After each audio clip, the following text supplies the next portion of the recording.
Dear student, welcome to the next part of linear differential equation with constant coefficient. And in this video, we will discuss how to find the particular integral by using shortcut method.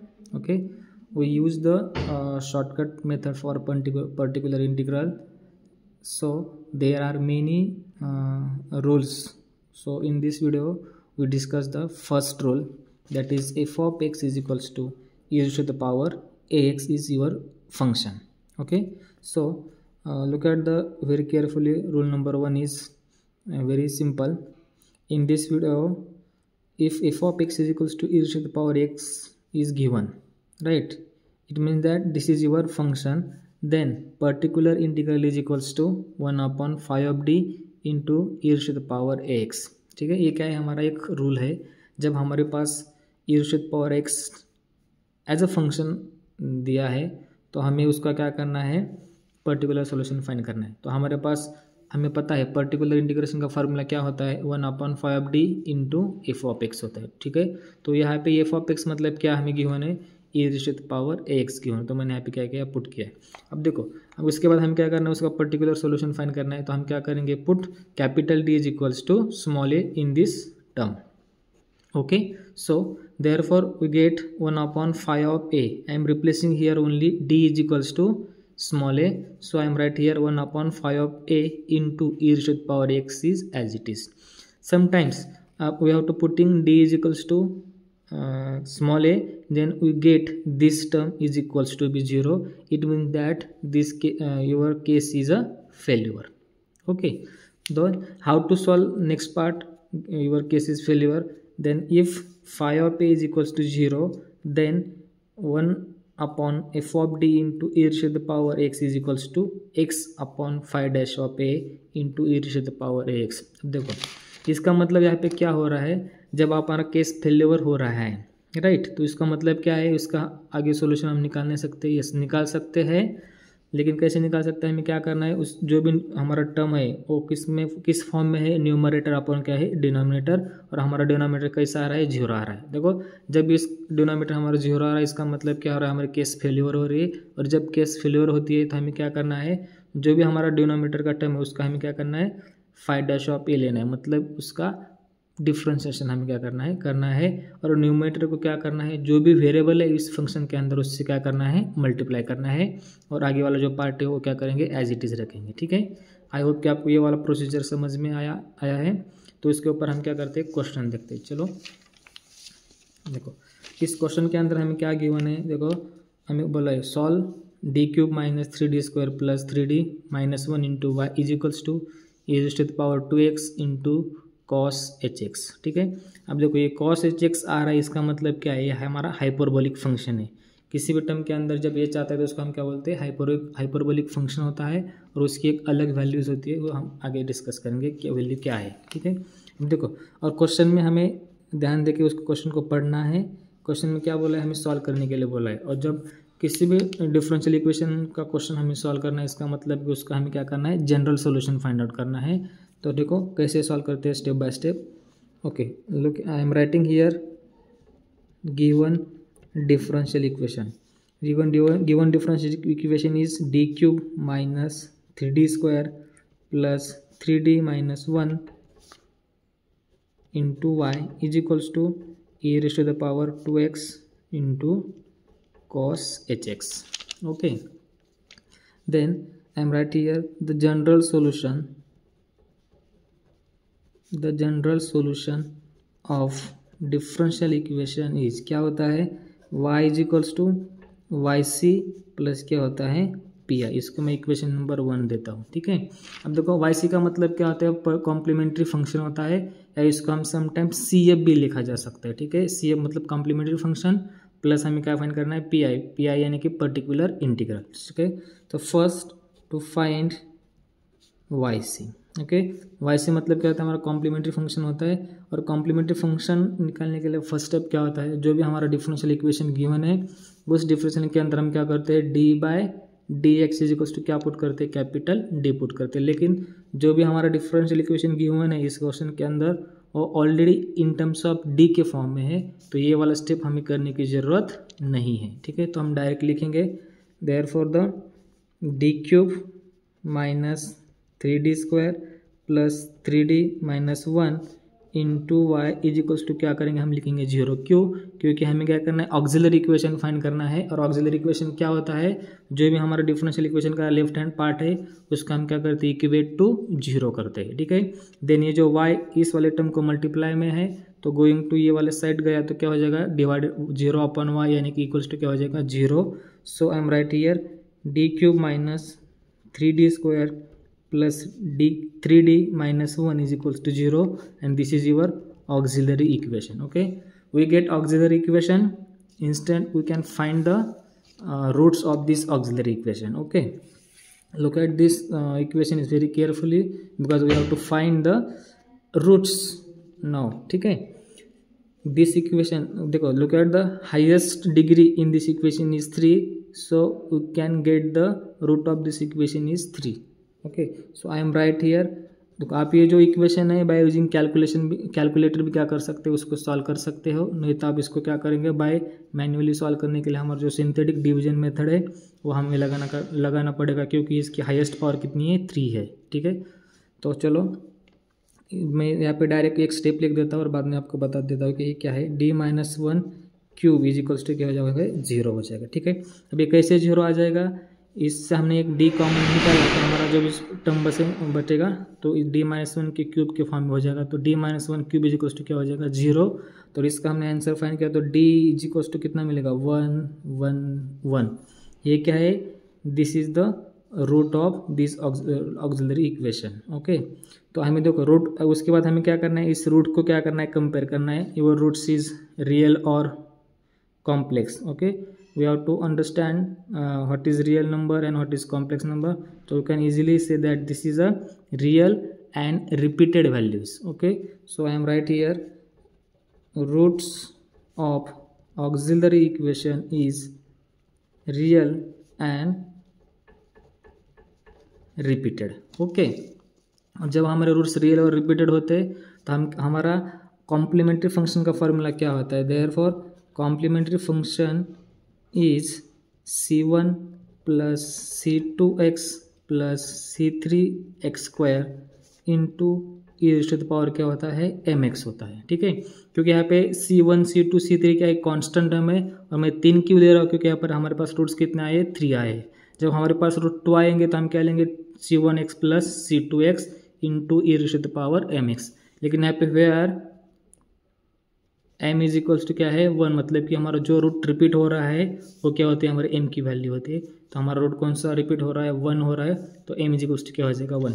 So put करें इसमें value तो क्या हो जाएगा, c1 as it is c2x plus c3x square as it is into e raised to the power mx, यानी कि m इंटू x is x, e raised to the power x। This is your equation number 2। We get complementary function of a differential equation. now find particular integral. अब देखो हमारा target ही क्या है, particular solution find करना है।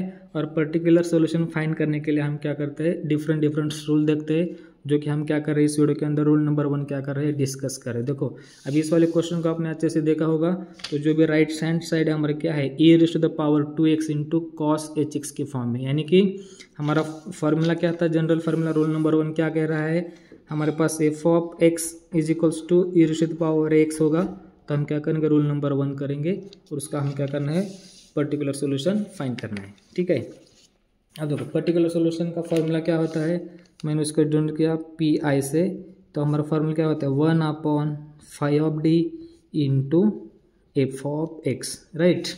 तो what is phi of d, your phi of d is d cube minus 3d square plus 3d plus 1 into f of x। What is f of x, f of x is e raised to the power 2x into cos hx। ठीक है, और हमें पता है cos hx की value क्या होती है, देखो ये हाइपरबोलिक फंक्शन है, so cos hx is equals to e raised to the power x plus e raised to the power minus x upon क्या होता है 2। अब देखो इस cos h की वैल्यू हम क्या करेंगे, यहाँ पे पुट करेंगे, तो देखो अगली वाले स्टेप में क्या कैसे लिख देता हूँ। देखो ये 1 जो D cube minus 3d² plus 3d+1 है, इसकी वैल्यू में हमने फाइंड किया, उसको हमने ऐसे लिख सकते हैं डी माइनस 1 का cube into e raise to the power क्या है 2x और इंटू कॉस hx की वैल्यू कितनी है e raise to the power x plus e raise to the power minus x upon क्या है 2। ठीक है, अब देखो ये जो राइट हैंड साइड थोड़ा अलग तरीके से यहाँ पे बना है, तो इसका हम क्या करेंगे, थोड़ा सा सिंप्लीफाई करेंगे। तो ये देखो 1/d माइनस 1 क्यूब इंटू ये जो 1/2 कांस्टेंट है, तो मैं थोड़ा सा आउटसाइड में लिख देता हूँ, और e raise to the power 2x इसको क्या कर देता हूँ मैं मल्टीप्लाई कर देता हूँ। देखो e raise to the power 2x into e raise to the power x क्या हो जाएगा, दोनों का बेस क्या है सेम, तो पावर की क्या होती है एडिशन होती है। So I am writing e raise to the power 3x plus को plus as it is. Similarly e raise to the power 2x into e raise to the power minus x, again base is same, then addition add the power 2x minus 6 is e raised to the power x. Okay, now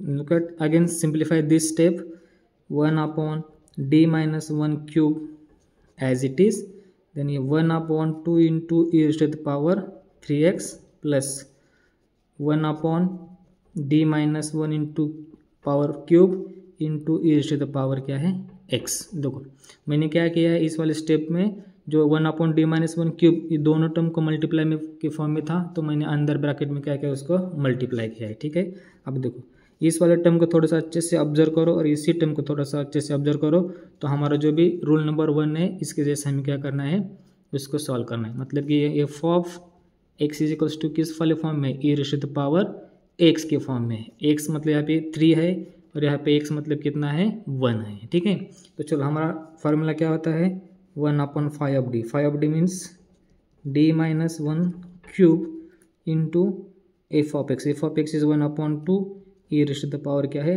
3x plus 1/d minus 1 cube e raise to the power क्या है x। तो हम क्या करते हैं यहाँ पे देखो, यहाँ पे a इज इक्वल्स टू कितना है 3 है, एंड यहाँ पे a इज इक्वल्स टू कितना है 1, तो हम क्या करते हैं d के जगह पे क्या करते हैं a को पुट करते हैं। तो देखो d के जगह पे a के पुट करने के बाद क्या हो जाएगा, ये 1/a is equals to is 3, then put here 3 minus 1 whole cube into 1/2 e raise to the power क्या है 3x है। ठीक है, तो देखो यहाँ पे आपको अच्छे से दिखाई देगा, ये क्या है 1/3 minus 1 whole cube into 1/2 e raise to the power 3x plus यहाँ पे क्या क्या है डी की यहाँ पे हमें क्या कितना पुट करना है 1 पुट करना है।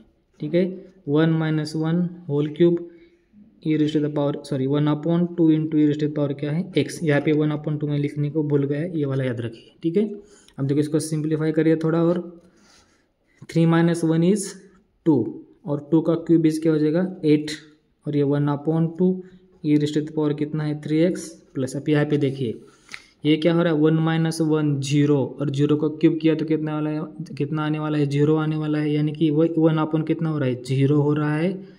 और हमें पता है जब डिनोमिनेटर 0 आ जाएगा तो हम क्या करते हैं वो उस केस को क्या बोलते हैं फेल्यूर बोलते हैं, और जब ये केस फेल्यूर होते हैं तो हमें क्या करना है न्यूमरेटर को x से मल्टीप्लाई करना है और डिनोमिनेटर में क्या करना है उसका डिफ्रेंशिएशन लेना है। ठीक है, तो ये केस ये इस वाले स्टेप में मैं इसको एज इट इज रख देता हूँ, ये 1/2 e raise to the power क्या है x।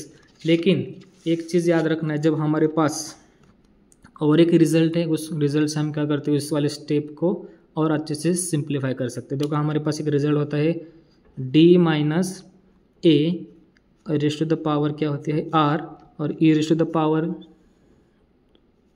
ax होगा, तो उसको हम कैसे लिख सकते हैं x raise to the power r upon r factorial into e raise to the power x। ये हमारे एक रिजल्ट है डिफरेंशियल इक्वेशन के अंदर। अब देखो इस वाले टर्म को इससे कंपेयर करो, यहाँ पे देखो ये वाली जो टर्म है ना 1/d minus 1 whole cube 1/2 into e raise to the power क्या है ax है। ठीक है, तो अब देखो इसके साथ कंपेयर किया तो देखो d माइनस 1, तो यहाँ पे क्या है d माइनस a, यानी कि a इज इक्वल्स टू कितना है हमारे पास 1 है, और r इज इक्वल्स टू कितना है 3 है। तो इसको हम ऐसे लिख सकते हैं क्या x पावर r, यानी कि r is equals to 3 divided by क्या है r फैक्टोरियल, यानी कि 3 फैक्टोरियल, और ये 1/2 as it is e raise to the power x, मतलब कितना a की वैल्यू क्या है 1 into X is e raise to the power x। देखो ये वाला 0 हो रहा है, इसकी वजह से हम यहाँ पे क्या लिख सकते हैं x cube plus 3 factorial plus 1/2 e raise to the power कितना है 3 है। ठीक है, चलो उसको हम लिखेंगे देखो आगे वाला स्टेप क्या हो सकता है हमारा, ये 1/8 इंटू 1/2 ये कितना हो जाएगा 1/8 टू जा 16, okay, into e⁻³ as it is plus. अब देखो इस वाले के स्टेप को रिप्लेस हम किससे कर रहे हैं, इससे कर रहे हैं x³ अपॉन 3 फैक्टोरियल इंटू ये 1/2 e⁻³ क्या है x, और इसको और अच्छे से सिंप्लीफाई करिए, ये e⁻³ कितना हो जाएगा 3x into 1 is as it is divided by 16 plus. अब देखो ये 3 फैक्टोरियल मतलब क्या होता है, 3 factorial is equals to 3 multiply by 2 multiply by 1 होता है, ठीक है। तो 3 टू जा 6 इंटू 1 इज 6, 6 टू जा कितना हो जाएगा 12, और न्यूमरेटर में क्या है x³ इंटू e⁻x, मतलब कि x³ इंटू e⁻ क्या है x है, ये क्या है हमारा इक्वेशन नंबर 3 है। अब देखो इक्वेशन नंबर 1 में हमने क्या किया था, इक्वेशन नंबर 1 हम किसके लिखा था, देखो ये क्या था y is equals to Y C plus क्या था पी आई, ये हमारा इक्वेशन नंबर 1 था। तो ये वाई सी मतलब हमारा पर्टिकुलर सोल्यूशन था, सॉरी कॉम्प्लीमेंट्री फंक्शन था, और पी आई मतलब क्या था हमारा पर्टिकुलर इंटीग्रल था। ये दोनों भी हमने टर्म्स फाइंड किए हैं। जो इक्वेशन नंबर 2 है ये क्या है हमारा कॉम्प्लीमेंट्री फंक्शन है, और जो इक्वेशन नंबर 3 है वो क्या है हमारा पर्टिकुलर सोल्यूशन है। तो हम क्या लिख सकते हैं, from equation second and third we get general solution, so I am right here y is equals to what is equation 2, equation 2 is c1 plus c2x plus c3 x³ into x plus को plus as it is रखा, and equation 3 क्या है हमारा e⁻3x upon 16 plus x³ into e⁻x upon 12, okay. Dear student, this is your required answer और this is your general solution of given differential equation। Student आपको ये video अच्छे लगते हैं तो प्लीज़ आपके दोस्तों के साथ शेयर करिए और हमारे चैनल को सपोर्ट कीजिए। Thank you.